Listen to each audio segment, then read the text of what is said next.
TV.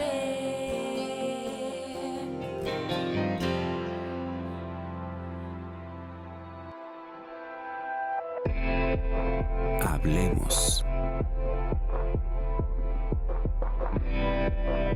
Voces especializadas en ciencias sociales y humanidades. Historia, antropología, literatura, estudios políticos e internacionales, agua y sociedad. Divulguemos la ciencia. Hablemos. ¿Qué tal? ¿Cómo están? Bienvenidos a este espacio. Nos da mucho gusto recibirlos. Este es el programa de televisión del Colegio de San Luis y yo soy su servidora Lidia Huachi. Nos vamos a ofrecer contenidos en los próximos minutos. En la siguiente hora estaremos platicando, bueno, pues con expertos. Como saben, el Colegio de San Luis está especializado en ciencias sociales y humanidades y hoy vamos a dedicar este tema, como lo habíamos anunciado durante este mes de agosto, al tema de los pueblos indígenas en el marco de este día que la ONU estableció, el 9 de agosto, como Día Internacional de los Pueblos Indígenas. Bueno, estaremos abordando diferentes contenidos. El día de hoy toca el turno de platicar con dos invitados que son expertos pues en estos temas, no solo porque académicamente han tenido esta formación, sino porque además ellos son originarios de pueblos indígenas. Y saludo con mucho gusto al doctor Francisco López Bárcenas. Él es investigador del programa Agua y Sociedad aquí en el Colegio de San Luis, con amplia trayectoria que ustedes ya han visto en otros espacios. ¿Cómo está, doctor? Gracias por acompañarnos. Bienvenido. Pues muy bien, licenciada, muchas gracias por la invitación nuevamente y un saludo al público. Gracias. También nos acompaña la maestra Irma Pineda Santiago. Ella es originaria de la cultura Vinizá de Juchitán, Oaxaca. Y bueno, pues es poeta, profesora, difusora de las culturas indígenas y de los derechos humanos. Actualmente es integrante del Foro Permanente sobre las cuestiones indígenas precisamente en la ONU. Y nos da mucho gusto también que tenerla aquí con nosotros. Un poquito antes de que nos agarrara la pandemia, el año pasado tuvimos la oportunidad de entrevistarla presencialmente allá en el Colegio de San Luis y bueno, pues ahora gracias a estas tecnologías la tenemos nuevamente hoy con nosotros. Maestra Irma, gracias por acompañarnos, bienvenida. Padio Shigirato, un saludo Lidia y un gran abrazo a todo el público que nos acompaña. Espero haber pronunciado bien esta cultura Vinizá. Perfectamente, Vinizá. Muy bien, muchísimas gracias. Es un gusto y un honor que nos puedan acompañar. Recuérdenos, doctor López Bárcenas, ¿cuál es su cultura de origen? ¿A qué grupo pertenece? Yo provengo de la cultura Ñu Sabi, que nos llaman mixtecos. Ñu Sabi quiere decir pueblos de la lluvia. ¿Montaña De oaxaqueña Oaxaca, o cómo se ubica ahí? los Ñu Sabi, bueno, originariamente estamos en Oaxaca, en Puebla, en Guerrero, aunque por efectos de migración y de globalización y cuestiones laborales, pues parece que estamos ya en todo el norte, ¿no? Estamos aquí en San Luis Potosí, hay un buen número, hay una colonia, en Guadalajara, en Monterrey, en Tijuana, en San Diego, en Los Ángeles, en Nueva York, en Italia, en España, podemos encontrar comunidad New Savvy, como le digo, producto sobre todo de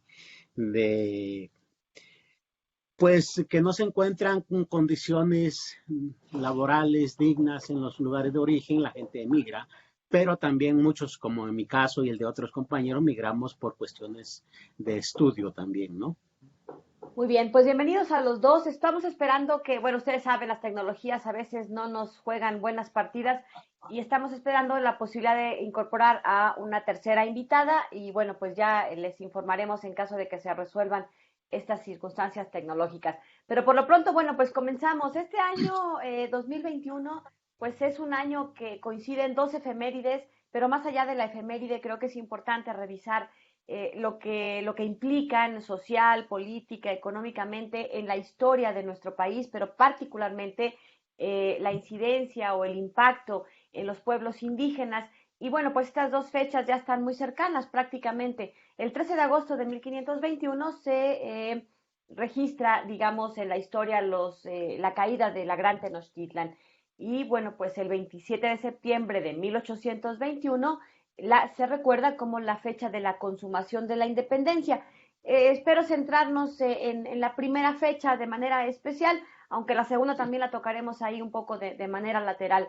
Y bueno, pues comenzaría precisamente con este tema para nuestros dos invitados, que nos pudieran comentar qué significó en términos económicos, políticos y en cualquier otro aspecto que ustedes nos quieran comentar la caída de Tenochtitlan. Ese 13 de agosto del 1521 se considera pues un parteaguas en la historia de nuestro país, porque digamos que es un paso importantísimo para la conquista española en lo que después sería México. Doctor López Bárcenas, ¿qué nos dice? ¿Qué significó esta caída de Tenochtitlan?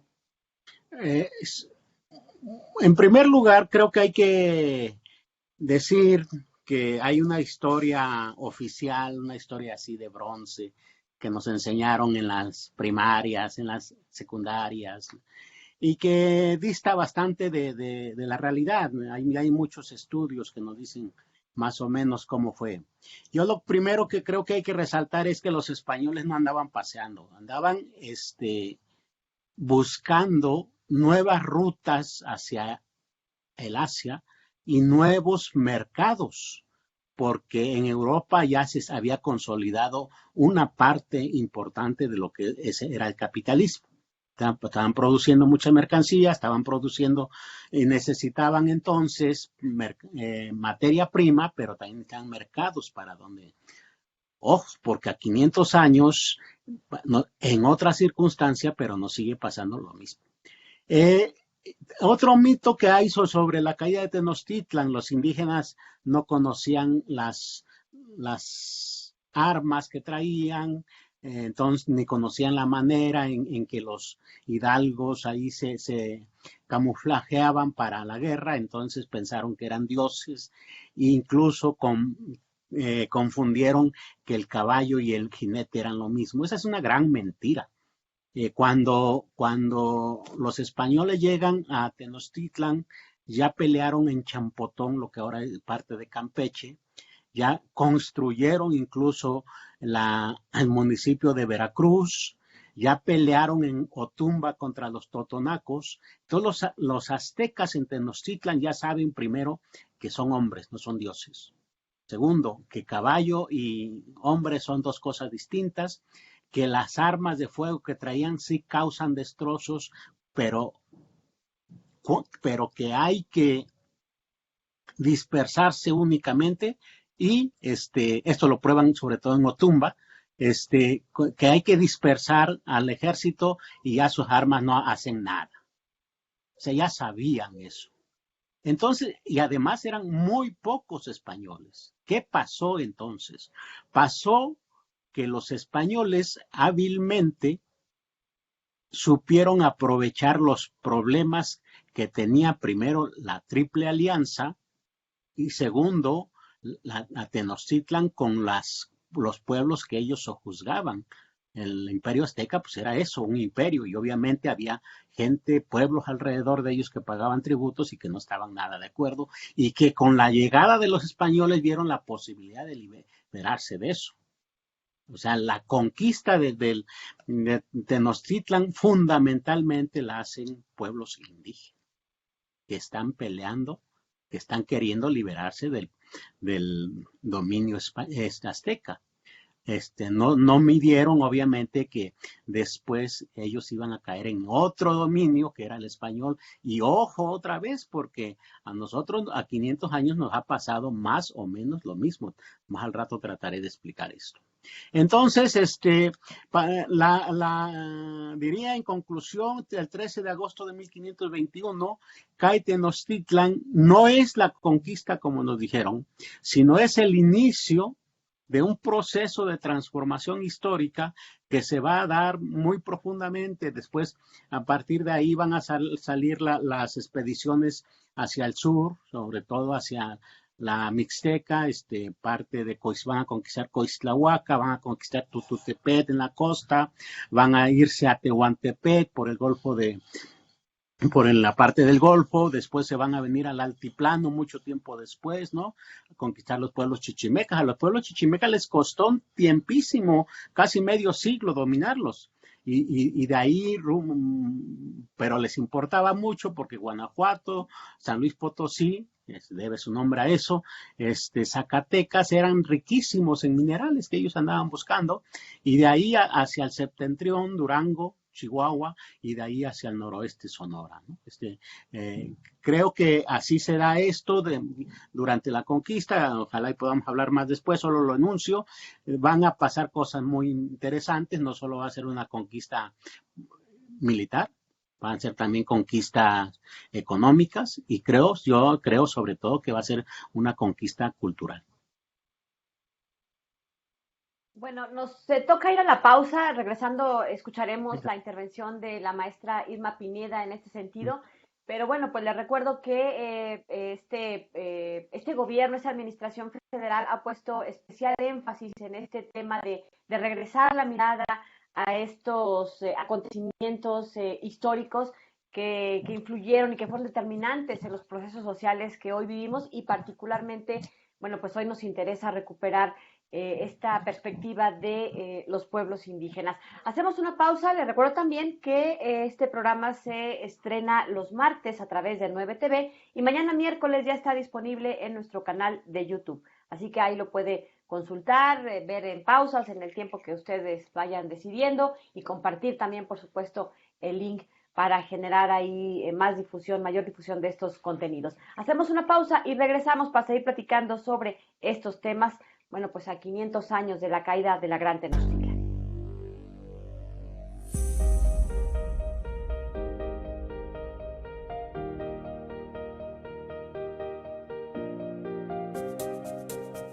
El Colegio de San Luis es un centro público de investigación que se compromete a contribuir a la construcción de una sociedad más libre, justa y próspera, fundamentada en el pensamiento científico y crítico. Establece y desarrolla programas y trabajos de investigación para la construcción de nuevos conocimientos para el entendimiento de la vida social. Actualmente, el colegio realiza diversos proyectos ligados al entorno indígena, analizando desde la perspectiva antropológica, histórica, política, literaria e hídrica la configuración de las comunidades indígenas. El colegio cuenta con una importante variedad de publicaciones de textos vinculados a los temas de pueblos indígenas, que cuentan con una mirada desde diferentes perspectivas de los investigadores y desde diversas disciplinas. Asimismo, se desarrolla una intensa colaboración con distintas instituciones para estudios comparativos y colaborativos del entorno social que presentan estas comunidades.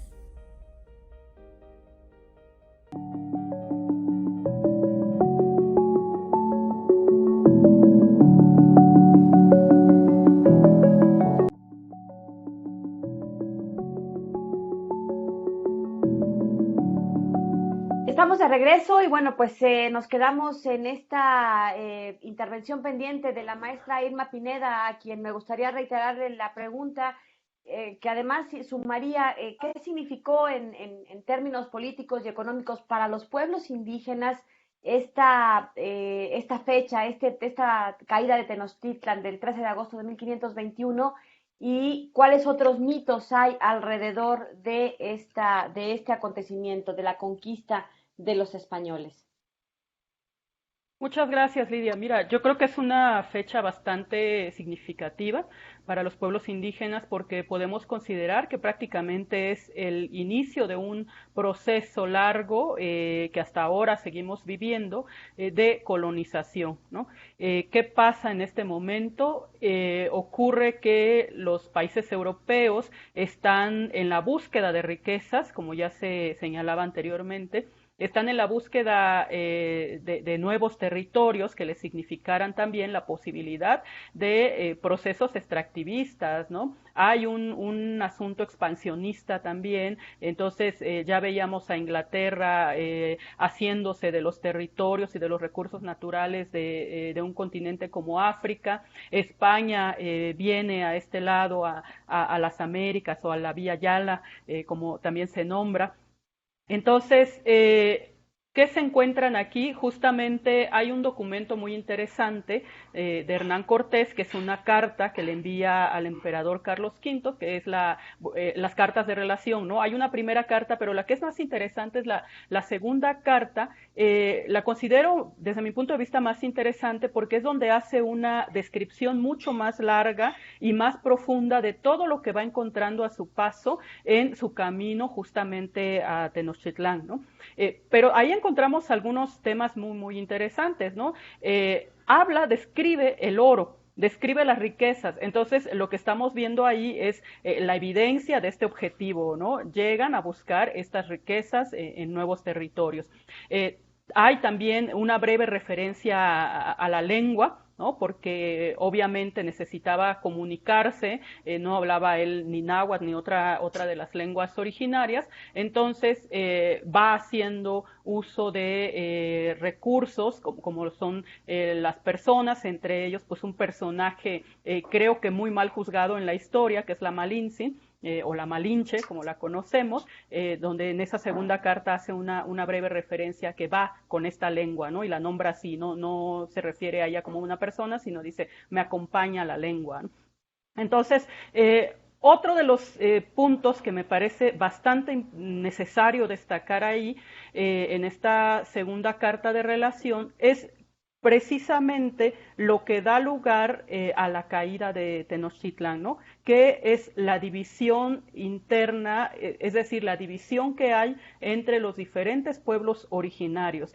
Cortés va avanzando y lo va narrando en esta segunda carta y dice, bueno, voy encontrando gente que me dice que no está contenta con Moctezuma y que ahora se dicen mis amigos, ¿no? O que si yo voy camino a Moctezuma se van a hacer mis amigos, pero como en una situación de revancha, porque hay una molestia frente a Moctezuma, frente al poder que ha acumulado, frente a al cobro de cuotas, de impuestos. Entonces, esto sí me parece necesario que no lo perdamos de vista, porque esta división interna es justamente la que da lugar a todo este proceso, bueno, que ahora ubicamos como el colonialismo, ¿no? La división. Entonces, esto no hay que olvidarlo porque es justo lo contrario lo que tenemos que hacer, ¿no? Necesitamos recuperar unidad, necesitamos recuperar alianzas para echar atrás este largo proceso de colonización. Y bueno, hasta ahí lo dejo, continuamos más adelante. Gracias. Gracias. Doctor Francisco López Bárcenas, ya nos decía la maestra Irma Pineda estos procesos de colonización y extractivistas. Y pues parece que a 500 años lo seguimos oyendo, lo seguimos viviendo. ¿Qué pasó con la colonización después de la Guerra de Independencia con los pueblos indígenas particularmente? Sí, creo que hay que ubicar también que a pocos años después de que se da el dominio militar de los españoles sobre los indígenas, pues vino otro proceso, ese sí, de colonización. Hay un personaje que a mí me llama mucho la atención, Fray Juan de Zumárraga, porque nos lo han presentado en los libros de primaria como el gran defensor de los indígenas. Sin embargo, la historia habla de que apenas 20 años después era miembro de la Inquisición española y que una de sus actividades fue reunir la cantidad de códices que había en México y quemarlos en la plaza pública de Tlatelolco. Ahora conocemos 4 o 5 códices, las crónicas, incluso las propias crónicas españolas hablan de que cada año los pueblos juzgados llevaban 4,000 códices a la biblioteca del Imperio Azteca, cada año. Imaginen ustedes cuántos códices eran y de qué hablaban. Pues los quemaron todos. Pero no solo aquí, también en la península de Yucatán, Diego de Landa, en Guatemala, a Fray Bartolomé de las Casas, nuestro héroe, se dedicaba a eso también. O sea, ellos venían en serio a cambiar el chip, diríamos ahora, de cómo pensaban los indígenas y cómo querían que pensaban. Se cambiaron las maneras de organizarse, se cambiaron la forma de producir, la forma de gobernarse de los indígenas, las formas de creer, se cambiaron las religiones y se cambiaron las formas de construir conocimiento. O sea, si los mayas fueron los inventores del cero, imaginen lo que más sabían de todo esto. Los mixtecos hacían operaciones cerebrales, trepanaban la cabeza y hacían operaciones cerebrales así al aire libre. Y entonces la penicilina, bueno, la conocemos antes, después fue lo que ahora llamamos como los taquitos de huitlacoche que nos echamos luego, ¿no? Eso era nuestra penicilina. Todo eso se acabó con la guerra de independencia, pero ¿qué pasó? Sucedió que en la colonia había... por la etapa en que estaba pasando España, cuando llegan los españoles, los municipios tenían una especie de lo que llamaban fueros, es decir, tenían un gran poder los municipios y se regían por sus propias normas. Eso se va a combinar con los gobiernos indígenas que había en México y se van a reconocer repúblicas de indios, se van a reconocer territorios indígenas, se van a reconocer los gobiernos indígenas, subordinados al poder estatal español, evidentemente, pero se reconocieron. Todo eso se acaba con la guerra de independencia y entonces el efecto pues es muy brutal entre los pueblos porque van a querer hacer propiedad privada, van a querer que la tierra sea individual, van a querer que el pensamiento sea la igualdad a rajatabla, la igualdad liberal francesa, ¿no? Y eso va a agredir muy feo a los pueblos indígenas. La prueba de eso es que la segunda parte del siglo XIX los pueblos indígenas fueron a la guerra contra el Estado mexicano. O sea, no hubo pueblo hasta donde yo sé que no hubiera tomado las armas en contra del pueblo del Estado mexicano. Obviamente perdieron la guerra los pueblos, pero pudieron de alguna manera seguir manteniendo la comunidad en sus tierras en muchas partes. Aquí en San Luis Potosí se inventaron los condueñazgos como manera de no privatizar toda la tierra y idearon muchas maneras de defenderse, ¿no? Pero se siguió estando el colonialismo y en muchos autores esto lo llaman la segunda conquista y fue más cruel, más impactante que los propios 300 años anteriores. Después va a venir la revolución yo digo que después, durante el porfiriato, cuando ya los pueblos han sido sometidos, el gobierno está preocupado porque sabe que en algún momento pueden levantarse otra vez y comienzan a idear esto que después de la revolución va a ser el indigenismo. Francisco Pimentel era un hacendado de acá del centro del país que se dedicó con sus propios medios a estudiar a los indígenas y ir generando esta idea del indigenismo. ¿Qué era el indigenismo? Pues unas políticas. Y otra vez, ojo, porque creo que se siguen manifestando unas políticas diseñadas por población mestiza para atender las demandas indígenas de tal manera que estos dejen de ser indígenas. Creo que esas políticas se siguen manteniendo hasta la fecha. Pero creo también que a lo largo de la historia ha habido ciclos por los contextos en que se da este colonialismo y desde mi punto de vista ahorita estaríamos viviendo un cuarto ciclo de ese colonialismo. Bueno, ahorita nos platica un poquito más de estos ciclos que usted llama de colonialismo, pero bueno, pues es innegable esto que nos menciona, ¿no? Estos intentos de colonialismo, de centralismo, de decisiones sobre el escritorio que afectan a miles de habitantes de los pueblos indígenas y esta subsistencia a lo largo de los 500 años, desde estas primeras invasiones de los españoles, de estos diversos tipos de colonialismo que, bueno, pues también reflejan mucho de la fuerza, de la fortaleza de nuestros pueblos indígenas, porque sus prácticas, sus usos y costumbres siguen vigentes, han orillado incluso a que hace muy poquitos años todavía se sentaran a la mesa para hacer acuerdos que derivaran en modificaciones legales en modificaciones a la Constitución, y de esto nos dimos cuenta apenas a finales del siglo XX, principios de este 2021, casi todos a partir de que estalla el movimiento zapatista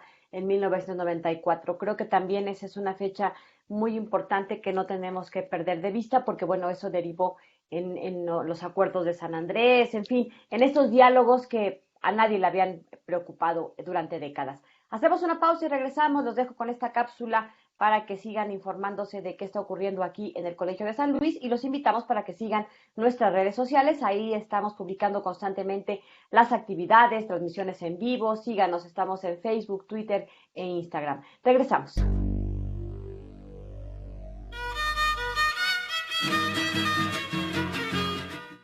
Existen alrededor de 476 millones de indígenas viviendo a lo largo de 90 países. Representan un poco más del 5% de la población mundial y, sin embargo, se encuentran entre las poblaciones más desfavorecidas y vulnerables, representando el 15% de los más pobres. Los pueblos indígenas han heredado y practican culturas y formas únicas de relacionarse con la gente y el medio ambiente. Pese a sus diferencias culturales, los pueblos indígenas de todo el mundo comparten problemas comunes a la hora de proteger sus derechos como pueblos diferentes. Durante los últimos años y décadas, varias sociedades han tratado de abordar este problema, incluso a través de disculpas, esfuerzos por la verdad y la reconciliación, reformas legislativas, así como reformas constitucionales. Mientras que a nivel internacional, estos esfuerzos han incluido la adopción de la Declaración de las Naciones Unidas sobre los Derechos de los Pueblos Indígenas y la creación de órganos asesores como el Foro Permanente para las Cuestiones Indígenas. A pesar de la existencia de instrumentos internacionales para responder a estas desigualdades, no todos se embarcan en el viaje colectivo para garantizar que nadie se quede atrás, incluidos los pueblos indígenas. La ONU considera necesaria la construcción y el rediseño de un nuevo contrato social como expresión de cooperación por el interés social y el bien común de la humanidad y la naturaleza. Para las Naciones Unidas, este nuevo contrato social debe basarse en una auténtica participación y asociación que fomente la igualdad de oportunidades y respete los derechos, la dignidad y las libertades de todos. Y ello pasa por el derecho de los pueblos indígenas a participar en la adopción de decisiones, un componente clave para lograr la reconciliación entre los indígenas y los estados. Cada 9 de agosto, Día Internacional de los Pueblos Indígenas, es una oportunidad para reivindicar su inclusión, participación y aprobación en la Constitución de un sistema con beneficios sociales y económicos para todos.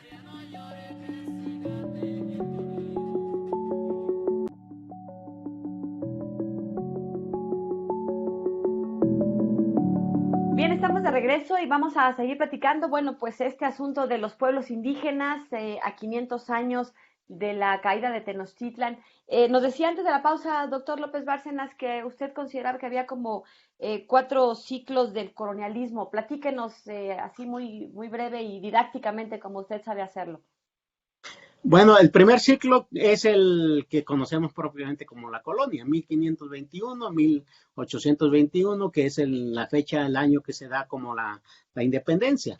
Sin embargo, como decía hace un rato, la independencia para los pueblos indígenas no significó que ellos pudieran emanciparse de esta relación de sometimiento que tenían. Al contrario, yo creo que los criollos que asumieron el poder de los españoles peninsulares, pues fueron más duros incluso que los propios españoles peninsulares.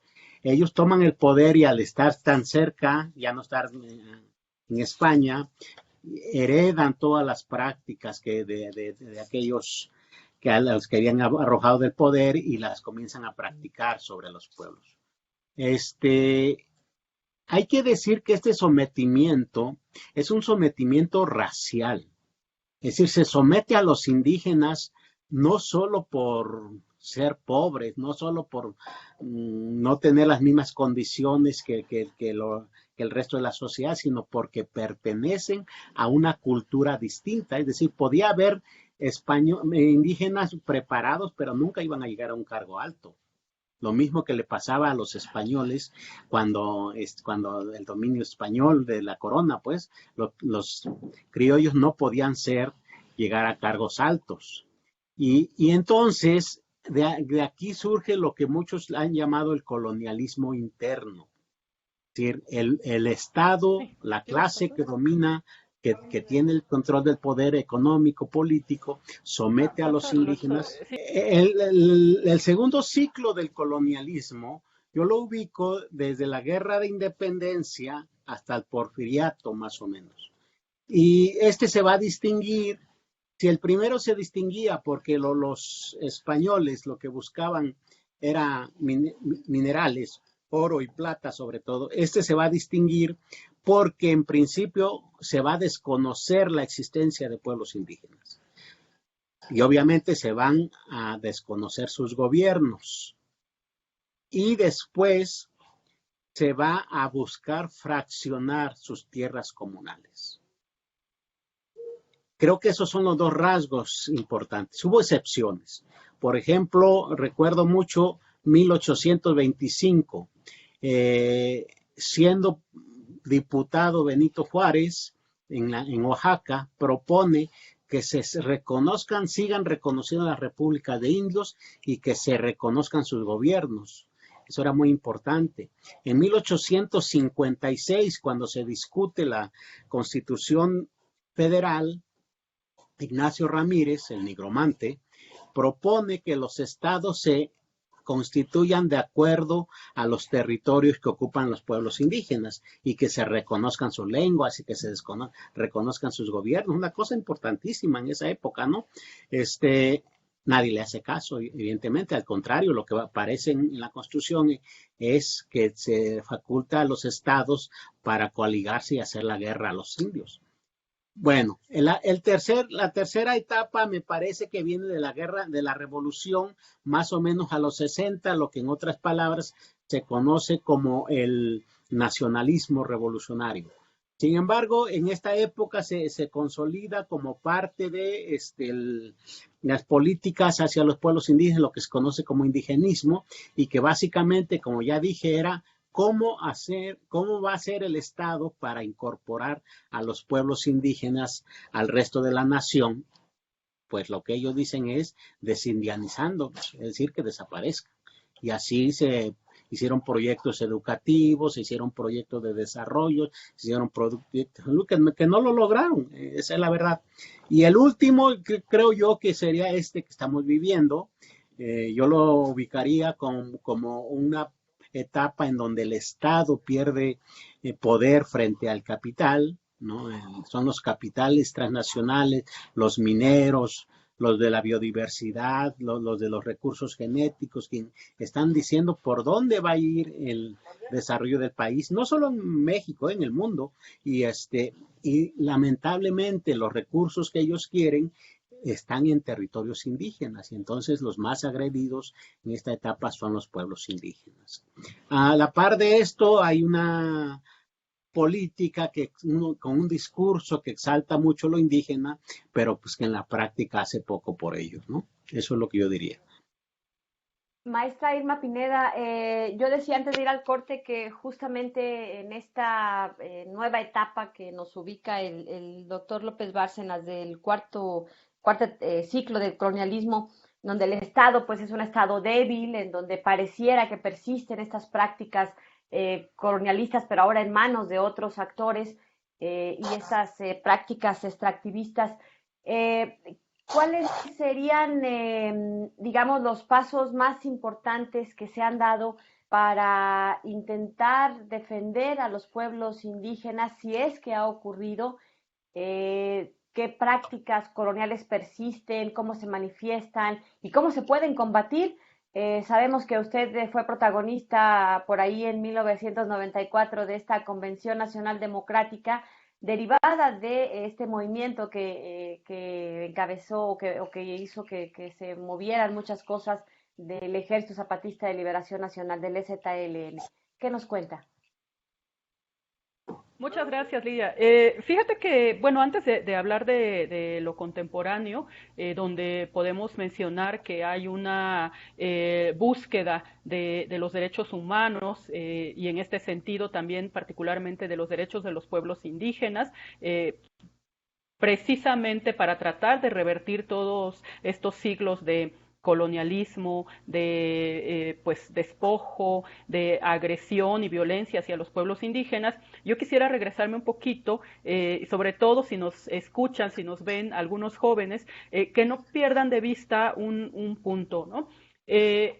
Algo que ha marcado y que ha sido el eje de todo esto, de todo este proceso de colonialismo, de todo este proceso de despojo, de invasión, de extractivismo y todos los conceptos que podamos mencionar, el eje me parece que es un par de ideas y palabras, ¿no? Que abarcan mucho. La primera es el racismo. Ya el doctor lo mencionaba, pero sí quisiera puntualizarlo, ¿no? Esta idea de que hay personas, de que hay colores de piel superiores a otros, sigue permeando hasta ahora y resulta increíble que también se siguen fomentando en muchos sectores esta idea, ¿no? Este racismo ha sido tremendo y nos sigue causando mucho daño, porque además este racismo también ha provocado la otra palabra a la que me refiero, que es la discriminación. Entonces, eso no hay que perderlo de vista. Tan fuerte ha sido que a mí a estas alturas me sigue asombrando cada vez que vuelvo a esta parte de la historia, me sigo asombrando, que es un episodio que conocemos como la controversia de Valladolid, ¿no? Donde Fray Cristóbal de las Casas tiene que hacer un alegato interesante para tratar de defender la idea de que si los indios tienen alma o no. Entonces, de las Casas dice, bueno, pues sí tienen alma. Está por ahí otro personaje que es Ginés de Sepúlveda y dice, no tienen alma, entonces no tienen alma, pues tratémoslos como bestias. Entonces, esta sola idea de decidir si los indígenas, como nos nombramos ahora, o pueblos originarios, o en aquel momento los indios, esta sola idea de estar pensando si los indios éramos humanos o no, si los indios teníamos alma o no, es fuerte, ¿no? A mí me sigue pareciendo absolutamente violenta la idea de que llegan unos y dicen, no, pues son como bestias o peores que bestias o menos que bestias los indios. Entonces, me parece que las nuevas generaciones tienen que conocer esta parte, revisar en la historia esta parte de la controversia de Valladolid, porque una es lo fuerte del tema que se discute, ¿no? Y lo otro que es interesante, que pues algunos autores han considerado que es el punto de partida también para hablar de los derechos humanos y de los derechos de los pueblos indígenas. Entonces, bueno, es una larga discusión que justamente se da entre 1520 y 1521 y que es necesario regresar a revisar, ¿no? Y ahora, ¿qué tenemos en la actualidad? Pues ya lo decíamos, ¿no? A partir de también todas estas políticas indigenistas que siguen siendo tremendamente racistas, porque desde una política indigenista lo que se está diciendo es que los indígenas siguen siendo menores de edad, siguen siendo incapaces de tomar decisiones por sí mismos, siguen siendo pues objeto de ayuda, ni siquiera sujetos, por eso digo objeto de ayuda, de piedad casi, y entonces esto también es muy violento y sigue siendo muy, muy racista, ¿no? Entonces se han ido diseñando algunos mecanismos. Uno de ellos es donde participo, que es el Foro Permanente de las Naciones Unidas, donde además del Foro Permanente, dentro de la ONU existe el mecanismo de expertos y existe la figura del relator, ¿no? de derechos de pueblos indígenas. Entonces, estas figuras pues buscan retomar el tema de la salvaguarda de los derechos de los pueblos indígenas, pero esto no tiene ningún sentido si desde los estados no se está trabajando para procurar ese respeto de los derechos de los pueblos indígenas. De entrada, viendo al indígena como sujeto, ¿no? Como persona, como alguien que es capaz de decidir sobre sí mismo y cuando hablamos en colectivo, pues también de decidir sobre sus territorios, sobre el uso que le van a dar o le quieren dar a sus recursos naturales, ¿no? Entonces, ahí hay otros procesos de violencia porque no se consulta a los pueblos, no se les pregunta qué quieren hacer, qué proyectos quieren hacer, simplemente se siguen imponiendo, ¿no? Se siguen imponiendo en muchos lados por la fuerza, por el apoyo de fuerzas externas al Estado, incluso ahorita tendríamos que hablar de pues, la delincuencia organizada que está en muchos lados siendo brazo del Estado para pues, coaccionar a los pueblos indígenas. Y también hay una violencia tal vez más simbólica, ¿no? No por vía de la sangre, no por vía de las armas, pero sí a partir de pues muchos procesos ideológicos que se dan hacia las nuevas generaciones particularmente, ¿no? Y entre ello pues tiene que ver la pérdida de la lengua o el arranque de las lenguas indígenas, que también están arrancando pensamientos, arrancando ideas. Este proceso también por el cual se va quitando a los pueblos sus conocimientos, también hay una violencia bastante simbólica ahí. Entonces, bueno, tenemos que mencionar todo esto. Y entre ello, pues no podemos olvidar que en México, particularmente en 1994, fue esta irrupción del Ejército Zapatista de Liberación Nacional que ayuda de manera muy fuerte a hacer visible a las poblaciones indígenas, ¿no? Bajo el grito de nunca más un México sin nosotros, lo que se estaba diciendo es que aquí estamos los pueblos indígenas, seguimos presentes y cualquier otra decisión que debiera tomarse en este país tendría que ser de la mano de los pueblos indígenas. Entonces, he ahí la importancia del EZLN como pues un movimiento que vino a recordarle al país entero que los indígenas seguimos estando vivos, seguimos teniendo participación o deberíamos de tener mayor participación en un país que a estas alturas sigue siendo tremendamente racista y tremendamente discriminador. Bueno, hasta ahí lo dejo, creo que ya me pasé con el tiempo, pero continuamos más adelante. Gracias.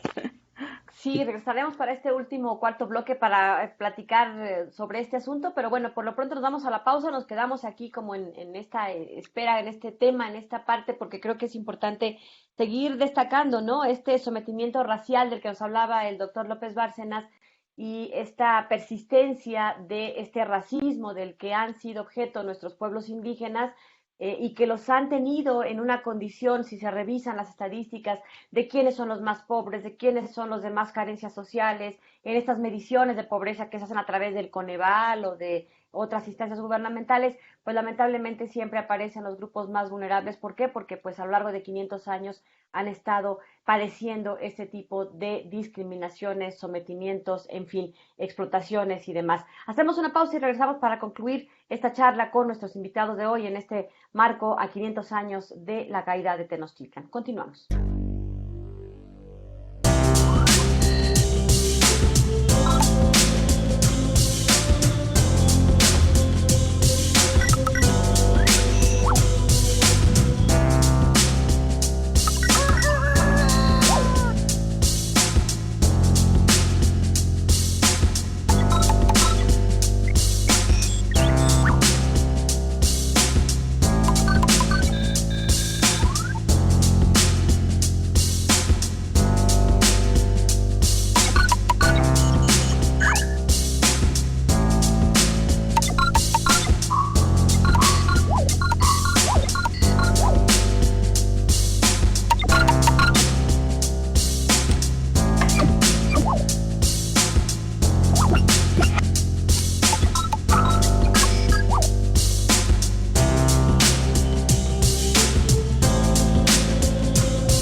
Bien, estamos de regreso ya para cerrar esta charla y bueno, pues en relación a lo que nos decía la maestra Irma Pineda antes de irnos al corte, bueno, pues justamente un 8 de agosto de 1994, durante el aniversario del natalicio de Emiliano Zapata, este movimiento del EZLN que surgió en el sureste mexicano, particularmente en Chiapas, en algunos municipios de los Altos de Chiapas, y bueno, pues que provocó que se llevara a cabo esta Convención Nacional Democrática convocada precisamente por el EZLN y que creo que permitió que muchos de quienes éramos jóvenes en esa época volteáramos y despertáramos a ver qué pasaba, qué ocurría, porque no nos habíamos percatado, dieron visibilidad precisamente a toda esta situación de los pueblos indígenas.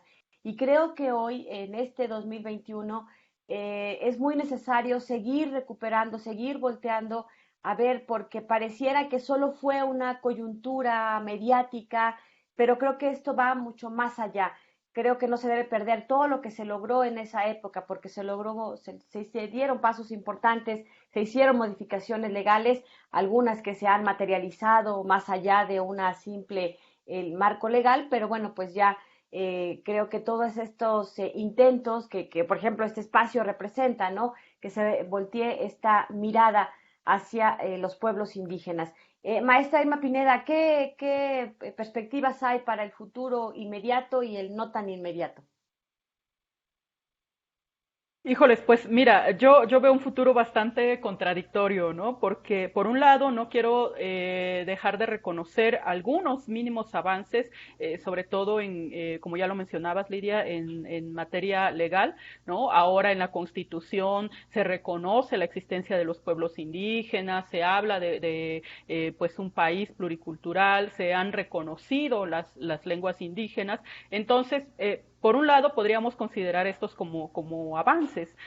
Por otro lado, también vemos un panorama bastante desolador en el sentido de que pues estos reconocimientos legales se van quedando como letra muerta cuando el Estado no asigna los presupuestos necesarios para hacer posibles algunas cosas, y te hablo particularmente del sostenimiento y desarrollo de las lenguas indígenas, de una educación oficial en las lenguas y las culturas indígenas. Entonces, también aquí hay esta dicotomía, ¿no? Se intenta cumplir en lo legal, pero no en la vía de lo práctico.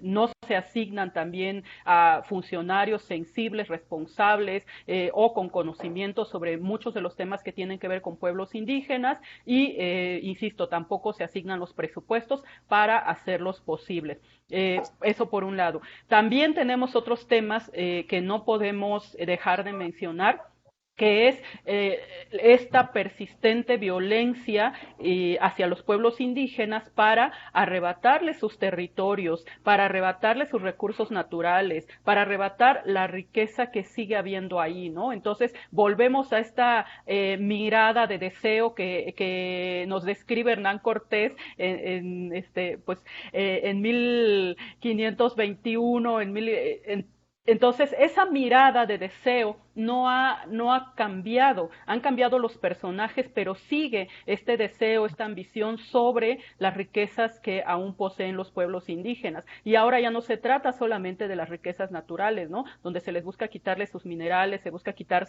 el agua, el viento, como en el caso del Istmo. Es decir, todo lo que puede tener el territorio, sino ahora también se les están robando sus ideas, se les están robando sus creaciones. Ahí vemos a las grandes marcas y firmas robando, plagiando los diseños de los pueblos indígenas, ¿no? Ahí vemos a farmacéuticas, ahí vemos a grandes empresas yendo a comunidades a extraer todo ese conocimiento sobre las hierbas, sobre la medicina tradicional, sobre esto por poner solamente unos ejemplos, ¿no? Entonces, te digo que para mí es muy contradictorio porque también al mismo tiempo en estos días tenemos la consulta que se está haciendo a los pueblos indígenas por parte del Instituto Nacional de Pueblos Indígenas para una reforma integral en materia de derechos de pueblos indígenas, ¿no? Que ojalá se pueda hacer realidad. Pero también al mismo tiempo veo un discurso contradictorio de nuestro presidente de la República, ¿no? Ya hay una consulta para los derechos de los pueblos indígenas, pero pues no vemos todavía muy clara su voluntad para hacer realidad estos derechos, para dar cumplimiento a estos derechos. Bueno, hasta ahí lo dejo. Muchas gracias. Gracias, maestra Irma Pineda. Doctor Francisco López Bárcenas, a manera de conclusión, ¿qué perspectivas para nuestros pueblos indígenas? Mire, yo en general estoy muy de acuerdo con lo que ha dicho la maestra Irma yo quisiera plantear la otra parte también, porque los pueblos, tengo la impresión de que hace por lo menos unas 4 o 5 décadas están también reflexionando. Y cuando digo los pueblos me refiero a los sabios de los pueblos, a los que no fueron a las escuelas, pero tienen un conocimiento impresionante de su realidad. Y junto con los que fuimos a la escuela, creo que hay una reflexión importante ahí. Ya lo mencionaba la maestra Irma, por ejemplo, creo que hay un movimiento importantísimo en torno a varios temas. Uno de ellos, la lengua, ¿no? Más allá de que el INALI haga o no haga cosas, que yo creo que no hace muchas de impacto, pues, los pueblos han logrado posicionar muchas lenguas a través de la literatura, pero también han logrado que en los juicios sea obligatorio tener traductores, aunque no haya traductores ahorita. Eso ya es un logro importante. Quienes lo saben, pues lo reclaman, ¿no? Han logrado, sobre todo creo a partir de Oaxaca, esto tengo que decirlo así, en Oaxaca desde antes del movimiento zapatista ya había gobiernos indígenas. Y con el movimiento indígena se ha potenciado los gobiernos indígenas, y ahora pues son muy famosos los gobiernos comunitarios en Michoacán, en Guerrero, en Chiapas, en Sonora, en algunas partes, ¿no? Han logrado esto que también mencionaba la maestra, en la cuestión de la medicina tradicional, no solo aplicarla, sino cómo defenderla de estas empresas que están llegando, ¿no? Creo que hay una intelectualidad indígena fuerte, y por intelectualidad me refiero otra vez no solo a los que tuvimos oportunidad de ir a la escuela, sino también a los que no fueron a la escuela, pero tienen un conocimiento muy valioso sobre el tiempo, sobre el espacio, sobre los gobiernos, y que en realidad son nuestros maestros cuando uno quiere aprender algo de esto. Entonces, pues sí, como dice la maestra, tenemos un futuro no claro, porque también estoy convencido de que los capitalistas, el dueño del capital, pues no van a cesar en su interés de apropiarse de los recursos naturales. Pero deberían saber que los pueblos no se van a dejar también, que ya tienen conocimiento de eso, y que algo va a pasar ahí si no hay entendimiento. Los gobiernos deberían saber que los pueblos, que ya no van a permitir sucesos tan bochornosos como el del Mijis, ¿no? Ya no lo van a permitir, y en las próximas elecciones ya no va a pasar eso. Pasará otra cosa, pero ya no va a pasar eso. Y entonces, creo que lo que nos hace falta aquí es una voluntad de reconocer que los pueblos existen, que sí tienen alma, que sí saben que tienen derechos y que los van a reclamar. Y que no hay razón ni moral, ni ética, ni jurídica, ni de ninguna especie para que les sigamos negando esos derechos. Creo que si logramos eso, podemos abrir un espacio de entendimiento en donde podamos construir una sociedad bien distinta para todos. Eso es lo que creo. Pues a los dos, muchísimas gracias por esta charla. La verdad es que hay muchísima información todavía que podamos seguir conversando sobre los pueblos indígenas. Yo los invito a ambos para que nos den otro programa. Ya mero nos van a decir que el programa es del doctor López Bárcenas e invitados, pero bueno, pues creo que vale la pena seguir volteando la mirada hacia estos importantes temas. Maestra Irma Pineda, muchas gracias por habernos acompañado. Al contrario, un placer, y muchas gracias a ustedes por invitarnos. Gracias, doctor López Bárcenas, por habernos acompañado. Ya nos van a regañar porque estamos dedicándole demasiado tiempo al doctor. Ya vamos a ponerle mejor, en vez de Hablemos TV, le vamos a poner López Bárcenas e invitados. Gracias, doctor. No, muchas gracias, licenciada. Muchas gracias al equipo también de ahí que la acompaña, y pues esperamos, ¿no? Yo quisiera que hubiera más diálogos para eso, para abrir ese entendimiento del que creo que sí es muy necesario. Muy bien, pues gracias a ambos y gracias a ustedes. Yo creo que hay muchos mitos alrededor de la conquista española y la relación con los pueblos indígenas. y a 500 años de ese 13 de agosto de 1521, bueno, pues nuestros pueblos indígenas tienen 500 años padeciendo este racismo, pobreza, discriminación, olvido histórico del Estado mexicano, explotación de la riqueza de sus territorios a manos de grandes corporativos transnacionales con algunas complicidades locales, pero bueno, también esa persistencia, esa sobrevivencia de la que han sido capaces, nos habla también de su fortaleza en el espíritu, en su inteligencia, en su sabiduría. En resumen, bueno, pues creo que parecen otras formas de colonialismo y les toca especialmente a los jóvenes, ya lo decía la maestra Alma Pineda y coincido absolutamente, les toca especialmente a nuestros jóvenes impulsar esa visibilidad tan necesaria de estas condiciones y provocar y promover esa atención hacia la construcción de una mejor sociedad, con menos discriminación, con cero racismo, para que podamos avanzar como país, como colectividad. Gracias y bueno, pues ya nos vamos, los dejo con la agenda Colsan. Soy Lidia Huache, pásela bien, hasta la próxima.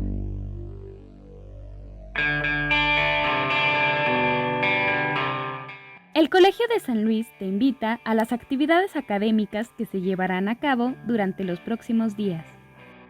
El programa Agua y Sociedad realizará el cuarto coloquio de avances de investigación para revisar los avances de investigación de los alumnos de la Maestría en Gestión Sustentable del Agua, el 11 y 12 de agosto a las 11 horas a través de Blue Jeans. El programa de Estudios Políticos e Internacionales del Colegio de San Luis invita al Seminario Permanente de Asuntos Legislativos, en su siguiente sesión el 18 de agosto a las 17 horas a través de Google Meet. Se llevará a cabo la tercera sesión del Seminario de Corporalidades, los libros de Horas, Salud para el Cuerpo y el Espíritu, coordinado por la doctora Mónica Luna, investigadora del Programa de Estudios Antropológicos del Colegio de San Luis, el 19 de agosto a las 12 horas a través de Facebook Live de CIESAS Occidente. El Laboratorio de Investigación, Género, Interculturalidad y Derechos Humanos te invita al tercer Seminario Internacional de Educación Rural en América Latina, del 27 al 29 de octubre del 2021. Consulta la convocatoria. Consulta los detalles de este y otros eventos a través de nuestra página web www.colsan.edu.mx y síguenos también en nuestras redes sociales.